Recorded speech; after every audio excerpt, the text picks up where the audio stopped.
ఏపీలో మళ్ళీ 2014-19 నాటి పరిస్థితులు కనిపిస్తున్నాయి. టీడీపీ పాలనలో మళ్ళీ ఆలయాల కూల్చివేత మొదలైంది. విశాఖలోని సీతమ్మధారలో ఉన్న అభయాంజనేయ స్వామి దేవాలయాన్ని కూల్చేశారు. ఎటువంటి నోటీసులు ఇవ్వకుండానే దేవాలయాన్ని కూల్చారు. దేవాలయం కూల్చివేతపై హిందూ ధార్మిక సంఘాలు తీవ్రంగా మండిపడుతున్నాయి. హిందువులు రాష్ట్రంలో బతకలేని పరిస్థితి నెలకొందని హిందూ ధార్మిక సంఘాలు ఆగ్రహం వ్యక్తం చేశాయి. రాజకీయ కుట్రతోనే దేవాలయాలు కూలుస్తున్నారని మండిపడ్డారు. విశాఖలో రాజకీయ నేతల ఆక్రమణల్ని కూల్చే దమ్ముందా అంటూ హిందూ ధార్మిక సంఘాలు కూటమి ప్రభుత్వాన్ని ఘాటుగా ప్రశ్నించాయి.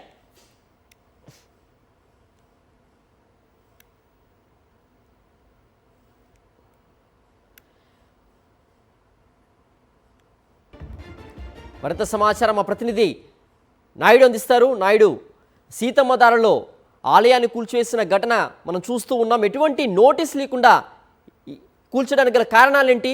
అధికారులు ఏమంటున్నారు? కూటమి పార్టీల నేతలు ఏమంటున్నారు?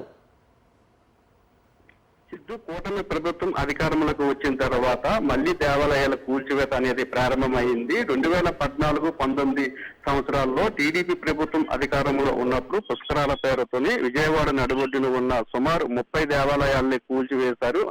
ఆ సంఘటన మర్చిపోకముందే మళ్లీ విశాఖలో ఆ దేవాలయాల కూల్చివేత ప్రక్రియ ప్రారంభమైంది. సీతమ్మధారలో అల్లూరు సీతారామరాజు విగ్రహం దగ్గర ఉన్న శ్రీ వరసిద్ధి వినాయక దేవాలయం పక్కన ఉన్న అభయాంజనేయ స్వామి దేవాలయాన్ని అధికారులు కూల్చివేశారు. ఎటువంటి నోటీసులు కూడా ఇవ్వకుండానే ఆ దేవాలయాన్ని కూల్చివేశారు. కనీసం కమిటీ సభ్యులు ఎవరైతే ఉన్నారో వారితో కనీసం ఒక మాట కూడా చెప్పలేదు. విషయం తెలుసుకున్న ధార్మిక సంఘాల నేతలు అభయాంజనేయ స్వామి దేవాలయం దగ్గరికి వచ్చి పెద్ద ఎత్తున నిరసన కార్యక్రమాన్ని చేపట్టారు. దేవాలయాన్ని కూల్చివేత మీద మండిపడుతున్నారు. అధికారులు కనీసం ఒక నోటీస్ ఇవ్వకుండా, కమిటీతో కూడా మాట్లాడకుండా ఏకపక్షంగా దేవాలయాన్ని ఏ విధంగా కూల్చివేస్తారు, ఏమైనా ఇబ్బందులు ఉన్నట్లయితే దాన్ని కమిటీ దృష్టికి తీసుకువచ్చి కూల్చివేయాలి తప్పితే ఈ విధంగా దేవాలయాన్ని కూల్చివేయడాన్ని వారంతా కూడా తప్పుపడుతున్నారు. వచ్చే శ్రీరామనవమి లోపల ఆ దేవాలయాన్ని ఏదైతే కూడదవుతారో దాన్ని మళ్ళీ యథావిధిగా పునఃప్రతిష్ఠ చేయాలని, లేదంటే మాత్రం ఖచ్చితంగా తమ పోరాటాన్ని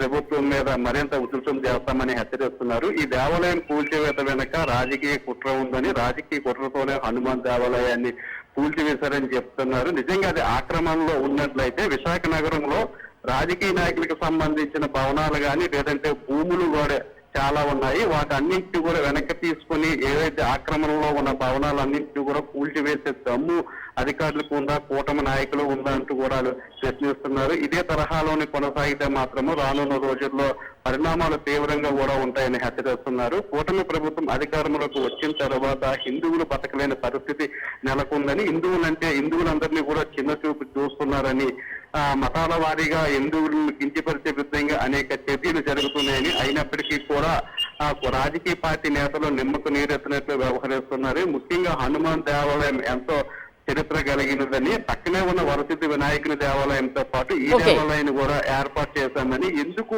హనుమాన్ దేవాలయాన్ని కూలదోయాల్సిన పరిస్థితి వచ్చింది, ఎవరూ లేనప్పుడు వచ్చేటప్పుడు కాకుండా విగ్రహాన్ని ఎందుకు కూలదోశారని చెప్పి ధార్మిక సంఘాల నేతలంతా ప్రశ్నిస్తున్నారు. ఓకే నాయుడు.